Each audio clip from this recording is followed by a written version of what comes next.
Aproximadamente 1,5 milhão de alunos vai diariamente para as escolas em Portugal. Mais de 65% são transportados no automóvel dos pais. O trânsito é uma realidade constante na vida das cidades e as áreas próximas às escolas são alguns dos locais mais congestionados. A situação atingiu um ponto insustentável em termos ambientais e sociais, exigindo a busca por alternativas. Diversos municípios procuram assegurar as condições necessárias para uma mobilidade ativa e segura.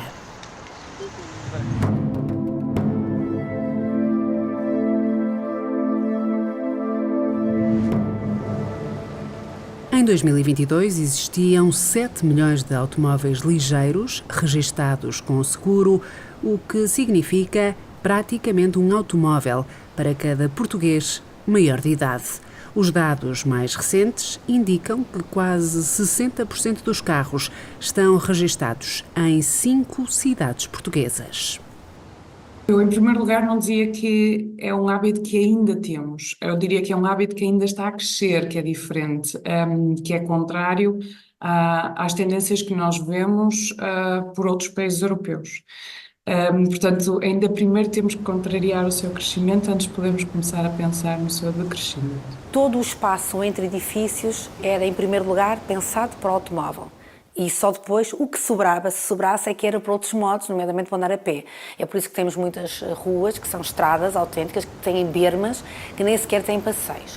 E foram décadas sempre com este pensamento, até chegarmos a uma ruptura das cidades. Cada vez mais temos mais pessoas a viver nas cidades, até dentro de poucos anos poderemos atingir 50% a nível até mundial. Portugal também não foge à situação. É difícil de entender como é que nós podemos deixar o meio urbano a ser agressivo a um ponto em que põe em risco a vida das próprias crianças. Portanto, qualquer deslize, qualquer distração, e isso é muito normal entre as crianças porque vão a brincar, pode significar a diferença entre a vida e a morte. E esta é a razão principal, que eu diria, porque é que as pessoas levam as suas crianças à escola. Inconscientes de que, com isso, estão a contribuir para o problema que estão a tentar resolver. 50% da população na região norte está a menos de 1.000 metros de uma escola primária, o que daria perfeitas condições para fazer a deslocação a pé. Quer dizer, perfeitas seria 500 metros, porque as crianças da escola primária são pequenas e não gostam e cansam-se, não é? Quer dizer, se fosse por trotinete ou bicicleta, já fariam. Entre 2019 e 2022, nas áreas metropolitanas de Lisboa e Porto, verificou-se, respectivamente, mais 5% e 6% de carros em circulação. Em ambos os casos, os maiores aumentos foram em concelhos da periferia. A maioria dos pais escolhe a sua escola pela oferta formativa. Portanto, escolhem a escola pela sua qualidade, não pela que é mais perto de casa. Muitas vezes escolhem por uma questão prática a escola que fica na sua freguesia de trabalho. Perante também um planeamento do território que foi permitindo uma construção muito obsessiva para a periferia, nós fomos criando deslocações, ou seja, trabalha-se mais nos centros urbanos, vai-se vivendo no entorno dos centros urbanos e isso fez com que as pessoas tivessem que andar de carro. Há cada vez mais pessoas a morar em sítios onde não existe praticamente nada, quanto mais escolas, dependendo até do nível de ensino, portanto as escolas primárias obviamente estão mais distribuídas no território, mas à medida que vamos subindo no nível de ensino, elas estão mais concentradas, mas também isso não seria um problema porque supostamente as crianças já teriam mais autonomia e poderiam se deslocar. Muitas vezes estes sítios também são de baixa densidade, o que significa que nem sequer é possível oferecer nesses sítios transportes públicos de boa qualidade. Existem os serviços mínimos, às vezes existem os serviços até para as escolas, mas esses autocarros acabam por fazer percursos muito longos que levam a vários desvios. Comparativamente com a deslocação por automóvel diretamente para a escola, nunca são competitivos. As crianças têm vindo cada vez mais a fazerem os primeiros anos de vida no banco de trás do carro dos pais, isso tem sido muito falado, e portanto deixaram de ir para a escola a pé. Uma equipa do Centro de Investigação do Território, Transportes e Ambiente está a realizar um inquérito à mobilidade escolar em 2 cidades portuguesas. Até ao momento foram realizados grupos focais em 5 escolas, em Matosinhos e 2 em Braga. Com base nos inquéritos, as principais causas que levam os pais a transportar os filhos à porta da escola são o atropelamento, os assaltos e os raptos. No entanto, segundo o Índice Global da Paz de 2023, Portugal é o 7º país mais seguro do mundo. Muitos diziam assim, porque é muito mais prático pôr os miúdos dentro do carro, chego, levo até à escola, deixo-os e sigo para o trabalho, pronto.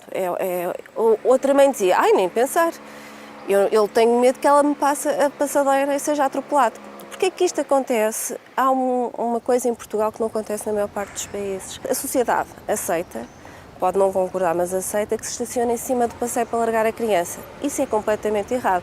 Nós não podemos pedir ao polícia, ao GNR, para fazer esse controle. Tem que ser os próprios cidadãos a fazer esse controle, temos que ser nós próprios a sentir-nos mal com isso. Outro problema que existe é o facto de também ser muito comum ver carros estacionados em cima da passadeira. Enquanto que um adulto, se calhar, consegue olhar por cima do carro e consegue ver e consegue ser visto, uma criança provavelmente mais pequena pode ver até entre os vidros, mas não consegue ser vista. Outra coisa que também acontece, que eu achei giro, porque foi um colega estrangeiro que disse, é Portugal, toda a gente é muito simpática, mas ninguém para na passadeira. Pede sempre desculpa, desculpe, mas ninguém para na passadeira. E isso é óbvio, para um pai não fica descansado, não é? Em 2022, o Estado Nutricional Infantil revelava que praticamente 32% das crianças portuguesas tinham excesso de peso e 13,5% apresentavam obesidade infantil. De modo geral, Portugal é o país da União Europeia com a mais alta taxa de sedentarismo. 73% da população não se exercita ou pratica desporto. A mobilidade faz parte da natureza do ser humano, porque o homem nasce e tem um desenvolvimento fascinante de utilização do corpo do modo como o transporta ao nível do espaço. E a independência e a autonomia são conquistas fundamentais que se dão principalmente nas primeiras idades, e isso implica que as crianças tenham que ter uma capacidade de representação mental, quer em termos de percepção, quer em termos de representação, de facto, dessa mobilidade que o corpo tem no território. Melhor será a capacidade de ampliar essa dimensão neurológica, essa amplitude neurológica, diríamos esse neurodesenvolvimento, que é fundamental para que as crianças tenham depois até melhores capacidades de aprendizagem escolar, melhor capacidade de convivência social, melhor capacidade de regulação emocional, de ser capaz de ter maior capacidade de sobrevivência. Ter mobilidade, como todos os animais fazem, é aprender a sobreviver. Se as crianças tiverem mobilidade é porque os pais também estão a tê-la, não é? E, portanto, os pais também têm que pensar que um estilo de vida ativo deve ser implementado no seu cotidiano, porque não só tem mais prazer de viver, tem mais prazer em trabalhar, e tem mais prazer na educação dos seus próprios filhos. E isso é um objetivo, que eu diria, da maior importância, retomar novamente a descoberta de como o nosso corpo em movimento é, de facto, o melhor medicamento, o melhor antidepressivo, a melhor droga que temos à nossa disposição para vivermos com mais saúde. 70% das crianças portuguesas passam menos de 1 hora por dia ao ar livre. Em termos comparativos, é menos do que o tempo mínimo que o Alto Comissariado das Nações Unidas para os Direitos Humanos recomenda para garantir o bem-estar dos reclusos. Essa cultura parental assumiu uma situação de grande medo em dar autonomia aos filhos. O que nós necessitamos não é ter uma educação completamente penalizadora no controle e na proibição, mas sim na libertação das crianças no sentido de elas poderem ter autodeterminação e autoaprendizagem.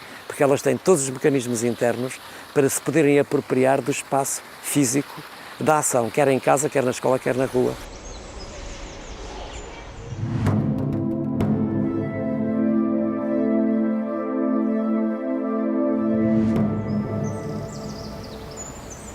Com base nos censos de 2021, há mais 11 mil pessoas a residir em Braga. O crescimento populacional resultou em congestionamentos durante as horas de maior movimento. Diariamente, quase 10 mil alunos entram no concelho para estudar. Em 2017, o Executivo Camarário testou o serviço de transporte escolar durante 2 semanas e, desde então, o autocarro parte todas as manhãs, cheio de alunos.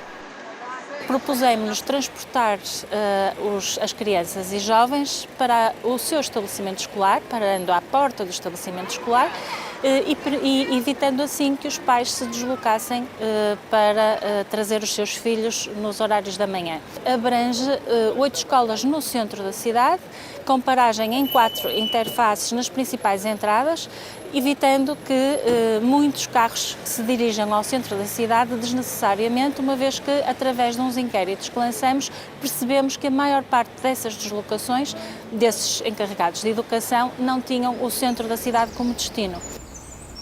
O município também organiza o Pedibus e o Ciclo Expresso, promovendo respectivamente a deslocação a pé e de bicicleta para a escola. Ao todo, 80 alunos estão inscritos em ambas as iniciativas. A Câmara Municipal está ainda a intervir nos passeios e ciclovias para aumentar a segurança das crianças.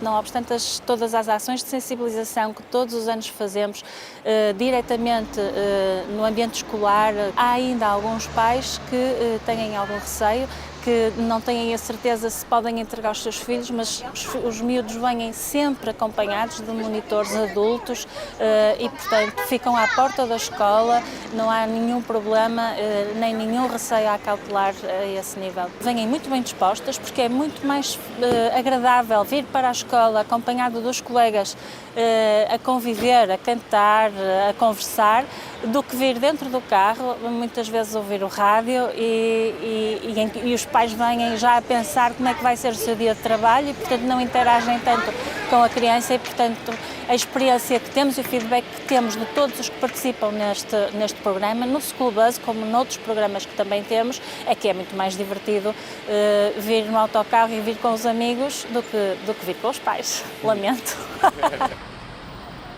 Desde 2017, Braga oferece o passe de transporte público aos alunos inscritos no School Bus. A partir deste ano, o município acompanhou a iniciativa do anterior governo e passou a incluir todos os estudantes com menos de 23 anos. Ao fim da tarde, a alternativa que têm são as linhas de transporte público regulares. Na verdade, nós temos muita dificuldade, já o tentamos, mas é um exercício complicado porque os horários de saída das escolas divergem muito de escola para escola e, portanto, é muito mais difícil para nós a conseguir estabelecer uma rota de regresso. E depois também o que acontece é que normalmente ao fim da tarde quem vem buscar os meninos são os avós ou um familiar e, portanto, também o que aconteceria, e percebemos isso também através dos inquéritos, é que quando deixássemos os meninos nos interfaces não era garantido que estivesse lá, que pudesse estar lá alguém à espera deles. O projeto Boost, da Faculdade de Engenharia da Universidade do Porto, estudou a acessibilidade ciclável de algumas cidades portuguesas. O objetivo é fornecer um conjunto de ferramentas de apoio ao planeamento, de modo a impulsionar a utilização de bicicletas em cidades principiantes. E isso pode ser feito através das ciclovias, mas também através da redução da velocidade da circulação do tráfego em geral, porque nenhuma cidade, nem as dinamarquesas ou holandesas, têm ciclovias em todas as ruas. O que elas fizeram foi a redução da velocidade, portanto, a criação de condições de segurança de circulação para todos, que permitem a mistura, por exemplo, dentro dos bairros residenciais, em que não há necessidade, onde as ruas são secundárias e não há necessidade de ciclovias, E depois nas ruas mais perigosas, porque a velocidade é um bocadinho maior ou porque há mais tráfego, porque são ruas mais largas, então aí são fundamentais as ciclovias muito bem desenhadas, que não desaparecem nos cruzamentos, porque os cruzamentos são os pontos mais perigosos da circulação de bicicleta. Das 21 cidades analisadas, o Porto revelou ser a cidade com o maior potencial bruto para a bicicleta. No entanto, na mobilidade casa-escola, a utilização deste meio de transporte é de apenas 0,6%. Nos últimos 10 anos, a rede ciclável da cidade apenas aumentou 6 km, contabilizando ao todo 35 km. Nos últimos anos, muita da infraestrutura ciclável que se tem feito tem sido, por exemplo, para aproveitar canais abandonados da ferrovia, ou então ao longo de zonas rurais e ao longo de rios, e portanto são muito mais indicadas para o cicloturismo, mas a definição de estratégias da bicicleta como modo de transporte tem sido mais limitada. E, portanto, o nosso objetivo foi esse. E revelou, para grande surpresa, que o Porto era uma das cidades com maior potencial. Pelo facto de ser uma cidade tão densa, os declives, lá está, não são assim tão acentuados na maior parte do território, e também por ser uma cidade de relativamente pequena dimensão, onde não existem vazios urbanos, portanto, ela é toda ela urbana. E, portanto, isso gerou um resultado médio da cidade mais elevado comparado com municípios, por exemplo, têm muitas áreas rurais e, portanto, não têm massa crítica, por assim dizer, de pessoas para depois virem a utilizar a bicicleta. A Câmara Municipal de Lisboa quer que, até 2030, as crianças com mais de 10 anos possam ir para a escola de forma autónoma. No plano de mobilidade consta uma série de iniciativas como o comboio de bicicletas. Em dias específicos da semana, as crianças vão a pedalar até uma das 26 escolas associadas. No ano letivo de 2022-2023, 240 alunos participaram nas mais de 2.200 viagens realizadas. Lisboa tem sido pioneira nisso e tem funcionado extremamente bem na criação da cultura, não é? De permitir às crianças utilizarem os modos ativos suaves, nomeadamente a bicicleta. Para aqueles mais pequeninos, temos os comboios de bicicleta, que é um exemplo que acho que é apresentado em todo o país e que de facto funciona bem. Portanto, temos grupos específicos de bicicletas. Depois estamos a dotar aquela faixa seguinte do terceiro ciclo de formas de conhecimento, de poder utilizar eles próprios de uma forma autonomamente, ensinando como é que se anda de bicicleta no espaço público, como é que se anda de bicicleta na escola, e temos, em bom rigor também, um sistema de bicicletas partilhado, que é gratuito para todo o jovem que tem o cartão navegante, não é? E que lhe permite utilizar a bicicleta partilhada que temos na cidade, que é a bicicleta gira, por todas as deslocações. Uma das questões que estamos também a fazer é dotar as principais escolas, e grande parte delas, e vamos fazê-los progressivamente até 2030, mas de ligações escola-casa, em determinados percursos seguros, andar de bicicleta. Várias cidades portuguesas têm implementado o Kiss and Ride, zonas que permitem paragens curtas para deixar ou ir buscar os filhos. No entanto, há académicos que não apoiam a medida por ter uma dupla face. Por um lado, resolve o problema do congestionamento à porta das escolas, mas devido a um maior fluxo automóvel, há mais riscos nos acessos pedonais ao estabelecimento de ensino. De acordo com os censos, Lisboa conseguiu diminuir ligeiramente o uso do carro em favorecimento das deslocações a pé para a escola. O MES, no fundo, como funciona é, acabamos por, em alguns agrupamentos, tivemos alguns agrupamentos piloto, acabamos por desenvolver ali ações chamado urbanismo tático, ou seja, 1 a 2 vezes por semana acabamos por fechar uma determinada zona perto da escola para permitir que seja totalmente pedonal e funcionar como átrio de entrada na escola. Pronto. O que é que isso nos tem conseguido fazer? Temos conseguido perceber como é que aquele bairro funciona naqueles dias, e aquilo que queremos, e já temos feito e uma outra escola, e vamos progressivamente fazer, é sempre que seja possível, de facto, transformar esta ação provisória de 1 a 2 vezes por semana, transformar aquela parte da cidade, requalificando-a e transformando mesmo aquele espaço num espaço pedonal. O amarelo funciona numa articulação entre a Câmara Municipal e a Carris, ou seja, aquilo que temos é através das carreiras de bairro, que são carreiras que já existiam, portanto são carreiras que fazem circulações curtas dentro de bairros, portanto tivemos a adaptar de alguma forma essas carreiras em termos de percursos para poder servir as escolas de determinado agrupamento de um bairro. O que é importante aqui, além de naturalmente essa transferência, desse início de utilização do transporte público, permitir que a criança desde pequena e o pai lhe garanta a segurança dele poder ir sozinho para a escola. Cada autocarro tem lá um monitor que recebe a criança na paragem e depois leva a criança e vai até à escola propriamente dita. Até ao próximo ano, Lisboa vai intervir em 13 bairros, de modo a reduzir a velocidade máxima automóvel e permitir uma melhor convivência entre os diferentes modos de transporte. Um dos desafios da cidade está relacionado com os lugares de estacionamento. 29% dos lisboetas reportam problemas ao estacionar no local de residência. A nossa cidade é muito consolidada, não é? Portanto, o espaço público não dilata.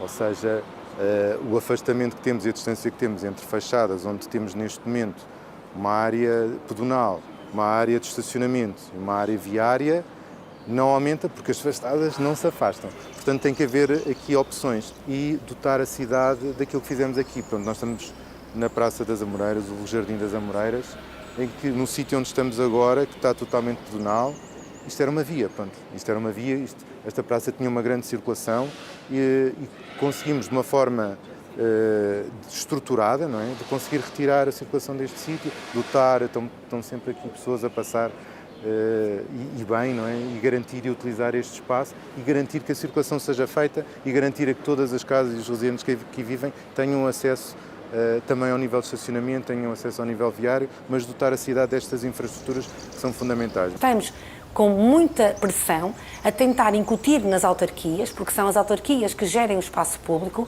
uma vontade de mudança. E essa vontade de mudança é simplesmente apertar as faixas de rodagem, cada vez mais, umas torná-las mais apertadas, ou seja, provocar menos velocidade aos automóveis, mas também aumentar os passeios, criar passeios e desenhar passeios mais confortáveis e mais amigos e que possam ser para todos. Já agora, dar essa nota que 60% da população da OCDE tem mobilidade condicionada, portanto, ou pessoas idosas, ou pessoas com deficiência, ou mais que andam com carrinhos de bebê. Por isso, nós temos que cada vez mais colocar mais passadeiras, colocar mais mobiliário urbano. Em algumas entradas das próprias escolas, até fazer praças, para que mesmo os carros passando sabem que estão num contexto diferente, com materiais diferentes, com pinturas diferentes, com jardins, com grandes floreiras, com árvores, etc. Portanto, trazer a escola para fora. A nível nacional, a duração média dos movimentos pendulares em transporte individual é de aproximadamente 18 minutos. Por outro lado, o mesmo parâmetro, mas em transporte coletivo, atinge os 38 minutos, uma diferença que tende a agravar-se em concelhos mais afastados dos centros urbanos.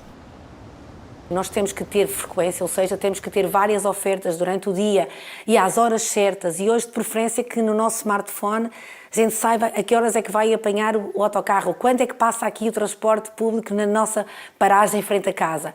Isso é muito importante, mas também onde é que pode conectar imediatamente. Portanto, temos que apostar na rede de transporte público e essa rede não é só o veículo, é o veículo mais esse sistema intermodal, de mudança de modo, que tem que ser físico e tecnológico. Eu posso sair de casa até de carro, mas posso chegar a um certo ponto e parar o carro, por exemplo, se tiver que ir a algum sítio, deixar o carro num parque de estacionamento e entrar na rede do transporte público, do sistema de transporte público, seja rodoviário, com BRT, um metro de superfície, comboio ou outro modo de mobilidade e que até possa, depois na fase final da minha deslocação, andar a pé. Ou, quem sabe, se eu tiver um sistema de bicicletas públicas, poder integrar o sistema de bike sharing da própria cidade.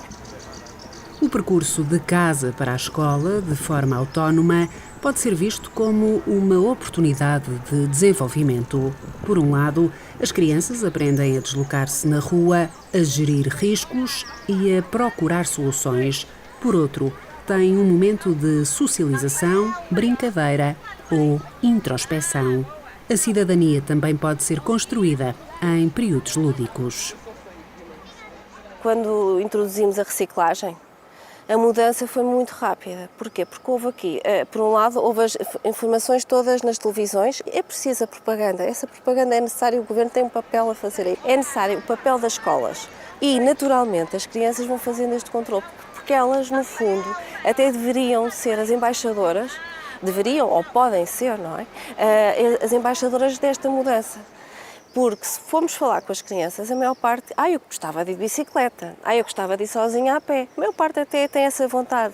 E as crianças têm esta capacidade que eu acho fenomenal de aprender muito rapidamente, adaptar-se muito rapidamente.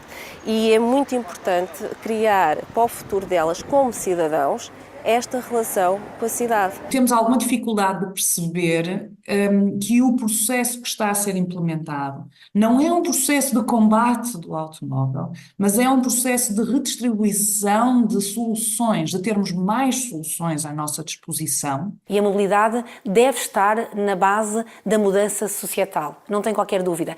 O primeiro grande direito é a habitação, o segundo grande direito é a mobilidade. Quem não tem mobilidade não tem liberdade.